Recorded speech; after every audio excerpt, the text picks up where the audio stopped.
Hello नमस्कार दोस्तों, आप सभी को मेरे YouTube channel Mathify minds with Bhopal sir में आप सभी का स्वागत है। आज हम लोग नंबर सिस्टम संख्या पद्धति के दूसरे पार्ट के बारे में पढ़ेंगे। पहले पार्ट में हम लोगों ने पढ़ा नेचुरल नंबर्स, प्राकृतिक संख्याओं के बारे में जो 1 से लेकर 9 तक के सभी संख्याओं को कहते हैं। होल नंबर्स पढ़े हमने, जो पूर्ण संख्या कहते हैं जिसे, जो 0 से लेके और इन्फिनिटी तक जाता है। फिर हम लोगों ने पढ़ा इंटीजर्स, जो कि पॉजिटिव भी होता है और नेगेटिव भी होता है और इसमें 0 भी सम्मिलित होता है। फिर हमने पढ़ा इवन नंबर, जिसको जोड़ संख्या बोलते हैं। फिर हमने ओड नंबर पढ़ा पहले पार्ट में। फिर पढ़ा प्राइम नंबर, रूट संख्या, जो कि ये सभी संयुक्त संख्या को रूट संख्या को बोलते हैं, जो कि सिर्फ खुद से डिवाइड होगा अथवा चाहे 1 से होगा और किसी भी संख्या से ये डिवाइड होने वाला नहीं है, इसलिए इसको प्राइम नंबर बोलते हैं। और जो सभी अंकों से भी डिवाइड जा सके, वो सभी यहाँ 4, 6, 8, 9 ये सभी कंपोजिट नंबर है, क्योंकि इसका डिवाइड भी जा सकता है, दूसरे संख्या से हो सकता है, इसका भी डिवाइड दूसरे संख्या से होता है और इन सभी संख्याओं का डिवाइड दूसरे संख्या से होता है। फिर हमने पढ़ा स्क्वायर नंबर, वर्ग संख्या, जो कि चाहे रहता है कि मतलब एक एक के कम 1 होता है, 2 दूना 4 होता है, 3 त्रिका 9 होता है, 4 चौको 16 होता है, 5 को 5 से गुणा करो तो 25 होता है, 6 को 6 में गुणा करो 36 होता है, 6 का स्क्वायर 36, फिर ऐसे ही 7 का स्क्वायर 49, 8 का स्क्वायर 64, 9 का स्क्वायर 81, 10 का स्क्वायर 100 और ऐसे आगे भी चला जाता है। इसके बारे में हम लोगों ने बहुत अच्छे तरीके से पढ़ा पहले पार्ट में। क्यूब नंबर के बारे में पढ़ा, जिसमें घन संख्या रहता है। घन संख्या में हम लोग उसी नंबर को उसी नंबर से 3 बार गुणा करते हैं, जैसे 1 का गुणा 1 में, फिर गुणा 1 में रहता है तो उसका तो एक ही आएगा। फिर 2 का गुणा 2 में करके फिर 2 में गुणा करो तो 8 आएगा, मतलब 2 का क्यूब 8 होता है। फिर 3 को क्यूब जो होता है वो 27 होता है, फिर 4 का 64 होता है, 5 का 125 होता है। फिर हम लोगों ने इधर फ्रैक्शन पढ़ा। फ्रैक्शन में हम लोगों ने पढ़ा कि फ्रैक्शन मतलब वो संख्या है जो P/Q के रूप में लिखा जा सके, जहाँ P बराबर 0 नहीं होता और Q बराबर भी 0 नहीं होता। इसका मतलब ये फ्रैक्शन जो है एक प्रकार से रेशनल नंबर हम इसको बोल सकते हैं। रेशनल मतलब अभी हम लोग इसके बारे में सेकंड पार्ट में पढ़ने जा रहे हैं। इधर सेकंड पार्ट में अब यहाँ पर स्टार्ट करने जा रहा हूँ। इधर देखो, सब आता है सेकंड नंबर में। सबसे पहले मैं लिखता हूँ रेशनल नंबर को। रेशनल नंबर, रेशनल नंबर मतलब क्या होता है, इसको हम लोग मिश्र संख्या अथवा इसको हम परिमेय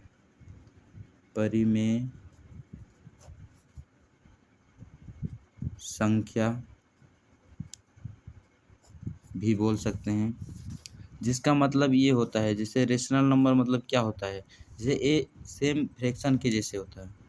मतलब इसको भी हम लोग अगर जो मतलब इसको भी हम P/Q के रूप में लिखेंगे, जहाँ P इज इक्वल टू 0 नहीं होगा, फिर Q बराबर भी 0 कभी नहीं होगा।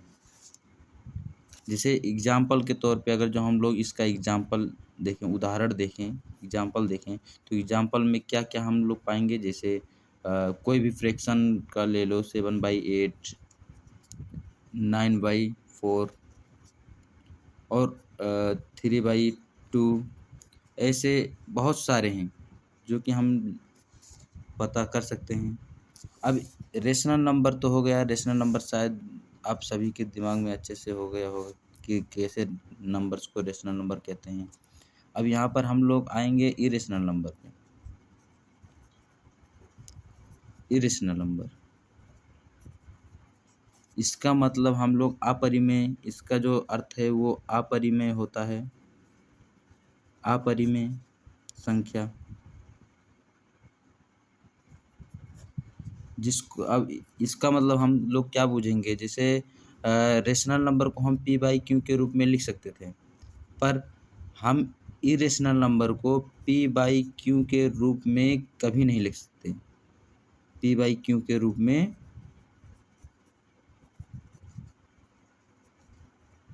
नहीं लिख सकते हैं।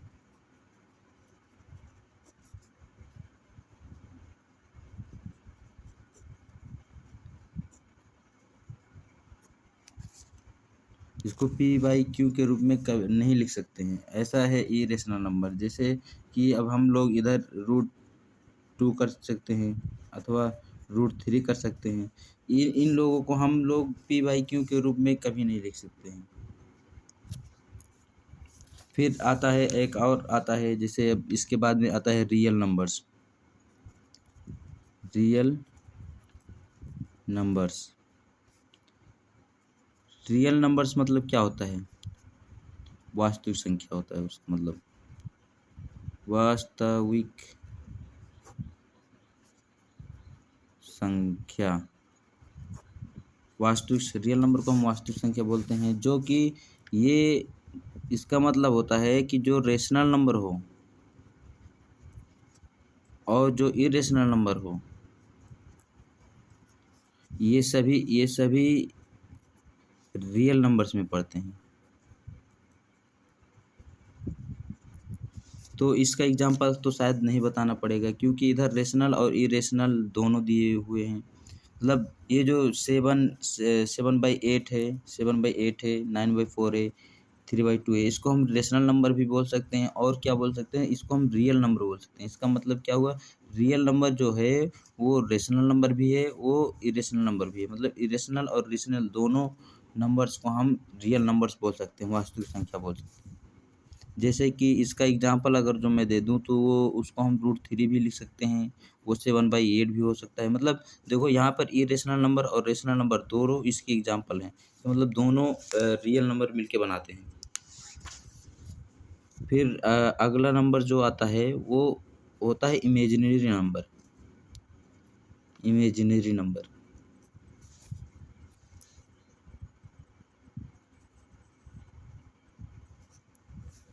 इमेजिनरी नंबर, चलो इसको अच्छे से लिख देते हैं हम।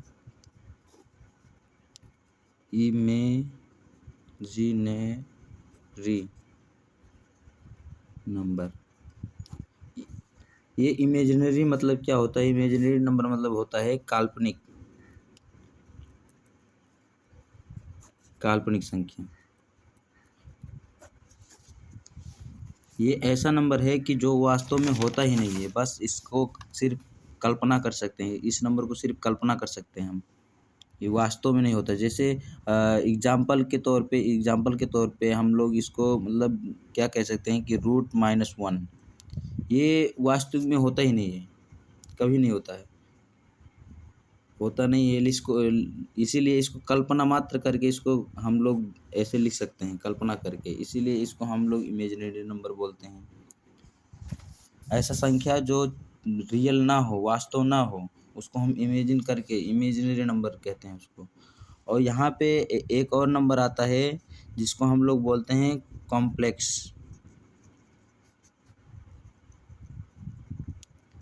कॉम्प्लेक्स नंबर, जिसका मतलब संपूर्ण। यहाँ पर हम लोग बोलेंगे संपूर्ण संख्या। संपूर्ण संख्या, ये कॉम्प्लेक्स नंबर क्या होता है? कॉम्प्लेक्स नंबर मतलब होता है ये रियल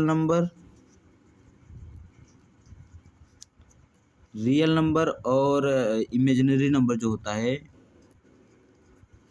वो दोनों ही क्या है? कॉम्प्लेक्स नंबर है। वो दोनों ही क्या है? कॉम्प्लेक्स नंबर है। मतलब हम लोग यहाँ पर √3 और √7/8 रूट कर देता हूँ इधर, और अथवा 9/4 कर देता हूँ, और -1 कर देता हूँ। ये सभी देखो, इधर एग्जाम्पल्स में कॉम्प्लेक्स नंबर का ये इरेशनल नंबर है, ये भी इरेशनल नंबर हो गया। ये इधर फ्रैक्शन हो गया, देखो ये फ्रैक्शन हो गया इधर। फिर इधर ए इमेजिनरी नंबर हो गया ये मतलब जो रियल नंबर है और ये जो इमेजिनरी नंबर है वो उसको मिला के बनता है कॉम्प्लेक्स नंबर, संपूर्ण संख्या बनता है। शायद आप सभी को ये सब अच्छे से समझ में आ रहा होगा। अब चलो आप बढ़ते हैं हम आगे की तरफ। तो यहाँ पर एक और सिस्टम आता है, इधर अब आता है डेसिमल नंबर सिस्टम।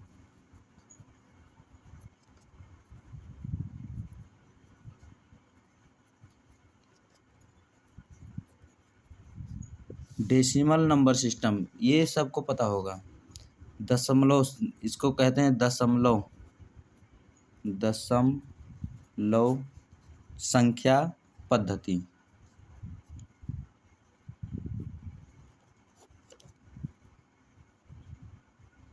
पद्धति इसको हम बोलते हैं दशमलव संख्या संख्या पद्धति। जो डेसिमल नंबर होते हैं वो डेसिमल नंबर सबको पता है। ये जो दशमलव मिलकर बना हो, चाहे वो एग्जाम्पल के लिए जो हो 10 हो, 9 हो, 8.4 हो, 7.8 हो, अथवा 20 हो, 100 हो, ये सब डेसिमल नंबर सिस्टम में आता है ये सब। और आगे आगे जो एक संख्या में जा रहा हूँ बताने के लिए, ये संख्या आमतौर पर काम मतलब हम लोग तो काम में आता है वो कंप्यूटर में अधिकतम, वो कंप्यूटर को जो लैंग्वेज होता है ना, वो कंप्यूटर का एक लैंग्वेज होता है, उसका नाम है बाइनरी लैंग्वेज। वो बाइनरी लैंग्वेज मतलब होता है कि वो कंप्यूटर हम लोग के भाषा नहीं बूझता है, जैसे नेपाली हो गया, हिंदी हो गया, इंग्लिश हो गए, वो सब ये सब भाषा नहीं बूझता, वो सिर्फ पूछता है क्या कौन सा भाषा, वो मशीन लैंग्वेज पूछता है। जैसे इधर हो गया बाइनरी लैंग्वेज, वो बाइनरी लैंग्वेज पूछ सकता है। तो बाइनरी लैंग्वेज में रहता है बाइनरी डिजिट अथवा बाइनरी नंबर रहता है। क्या रहता है? बाइनरी नंबर रहता है।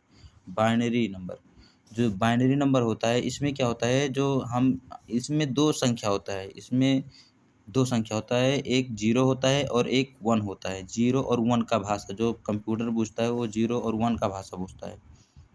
मतलब हमारे जितने भी ये नंबर अक्षर हैं, ABCD के सभी अक्षर हैं, जो हिंदी के सभी अक्षर हैं, नेपाली के सभी अक्षर हैं, ये सब अक्षर 1 2 ये सब जो अक्षर होते हैं वो सब ये नहीं पूछता है। सिर्फ ये पूछता है कंप्यूटर जीरो और वन की भाषा पूछता है। इसका मतलब हम लोग जो बोलते हैं तो जो लिखते हैं वो अक्षर, सभी अक्षर का कोड होता है, वो बाइनरी कोड कहते हैं उसको। तो बाइनरी नंबर से ही बाइनरी कोड बना होता है। तो इधर बाइनरी नंबर हो गया। फिर एक और है जिसको हम क्वाइनरी नंबर बोलते हैं।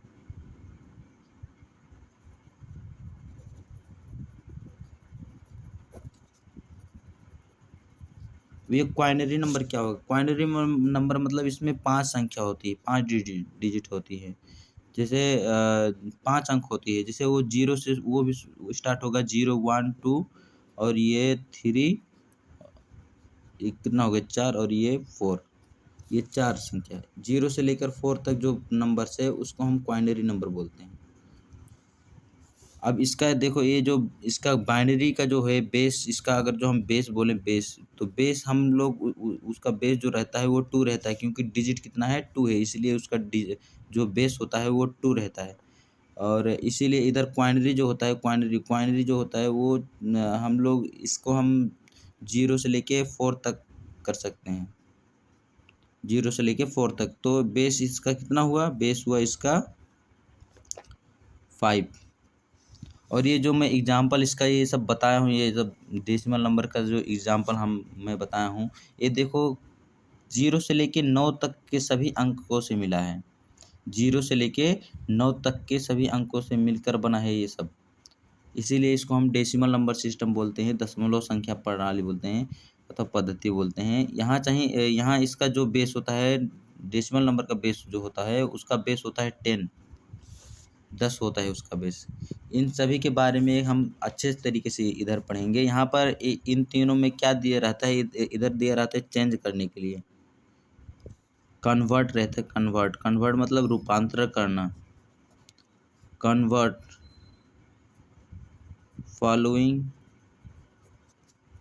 Decimal number into binary number. ये बहुत ही इंटरेस्टिंग और अच्छा ये सवाल है। इधर बोल रहा है कोई डेसिमल नंबर दिया गया है, जैसे कि डेसिमल नंबर मैं दे रहा हूँ इधर 78। इधर देख लो, इधर 78 है। ये 78 जो है इसका बेस 10 है। इसको हम लोग चेंज करेंगे, कन्वर्ट करना है, किस में करना है, बाइनरी में, बेस 2 में कन्वर्ट करना है। तो इसको हम कैसे करेंगे, ये चेंज आता है। ये चेंज करने के लिए एग्ज़ाम में देता है, लेकिन बहुत से लड़के होते हैं वो जान नहीं पाते हैं, इसलिए वो फेल हो जाते हैं, नंबर्स कट जाते हैं इनमें। तो इसलिए ये बहुत ही आसान तरीके से मैं आप लोगों को सभी को बताने जा रहा हूँ। इधर ध्यान दें, जैसे 78 है तो शायद प्राइम फैक्टराइजेशन करना सभी को आता होगा। ऐसे करके इसको प्राइम फैक्टराइजेशन करते हैं। तो अब हमारा बेस बनाना है 2 में, इसीलिए हम लोग इसे 2 से हमेशा 2 से ही डिवाइड करेंगे। 2 से डिवाइड हो या ना हो, वो 2 से हम हमेशा डिवाइड करेंगे। तो यहाँ पर हमारा आ जाएगा 2 3 जा 6 एंड 2 9 जा 18। इधर रिमाइंडर कुछ आया, इधर हम लोग रिमाइंडर लिखेंगे। रिमाइंडर कुछ आया, 2 3 जा 6, 2 9 जा 18। रिमाइंडर हमारा इधर आया 0। फिर हम 2 से डिवाइड करेंगे। अब इधर देखो 39 है, तो 39 2 से डिवाइड होगा नहीं, लेकिन फिर भी हम उसका डिवाइड करेंगे जहाँ तक होगा उसका। तो 2 1 जा 2, अब इधर 2 9 जा 18। इसका मतलब इधर रिमाइंडर जो है वो रिमाइंडर कितना आया, इधर आया 1, क्योंकि 19 2 जा 38 होता है और एक रिमाइंडर इधर बचा, तो रिमाइंडर हम लोग इधर लिख रहे हैं, ध्यान देना। फिर 2 से डिवाइड करेंगे। फिर इधर नीचे जो आता है, अभी देखो इधर 2 9 जा कितना होता है, 18 होता है, 18। फिर देखो इधर 18 आया, फिर रिमाइंडर एक बचा, रिमाइंडर 19 था, उधर 18 आ रहा है, 19 है तो 18 आ रहा है, तो एक रिमाइंडर बचा, रिमाइंडर को हम इधर लिखेंगे। अब फिर इधर जब देखेंगे हम, तो फिर 2 से डिवाइड करने के बाद हमको क्या मिलेगा, 4 2 जा 8, फिर एक क्या आया, रिमाइंडर आया। फिर इधर देखो, इधर हम लोग देखेंगे 2 2 2 जा क्या होगा, 4 होगा, 2 2 जा 4। रिमाइंडर कुछ आया, नहीं आया, तो हम 0 लिखेंगे, रिमाइंडर 0 हो गया। अब ये लास्ट तक करेंगे जब तक यहाँ 1 नहीं आ जाता। अब 2 ये बचा है 2। अब ये 2 हम नहीं, इधर 2 से जब डिवाइड करेंगे तो 2 1 जा 2 होता है, 2 1 जा 2 होता है, और रिमाइंडर क्या आया, 0 हुआ। अब इसको जब हम बाइनरी संख्या में, जैसे 70 हमारा क्वेश्चन था कि 78 जो डेसिमल नंबर है उसको हम कन्वर्ट करेंगे बाइनरी में। तो जो बाइनरी हमने ये फ्रैक्शन किया है, तो जो हमारा जो रिमाइंडर होगा वो रिमाइंडर ही हमारा क्या होगा, आंसर होगा। वही हमारा बेस 2 का जो बाइनरी नंबर होगा वही होगा। और हम लोग जब बेस लिखेंगे, बेस 2 का लिखेंगे, बाइनरी नंबर्स लिखेंगे, तो वो नीचे से जाएंगे, इधर से नीचे से जाएंगे, इधर से लेकर हम लोग बेस 2 में जब कन्वर्ट करने जा रहे हैं, तो हम ये नीचे से देखेंगे, इधर नीचे से ऊपर देखेंगे। इसका मतलब सबसे पहले क्या इधर दिखा आपको, 1, ये रहा 1, और ये 0, ये जो रिमाइंडर है वही लिखेंगे 0, ये 1, फिर ये आगे वाला फिर 1, फिर ये क्या हुआ, ये भी हुआ 1, और ये क्या हुआ 0। और इसको हम कोष्ठ में बंद करके इधर बेस 2 लगा देंगे, क्योंकि हम लोगों ने डेसिमल को बाइनरी में चेंज करने का तरीका सीखा। इधर हम आसानी से इसका एक फैक्टराइजेशन, ऐसे प्राइम फैक्टराइजेशन करके हम लोग डेसिमल से लेकर बाइनरी में कैसे चेंज करें वो हमने देखा।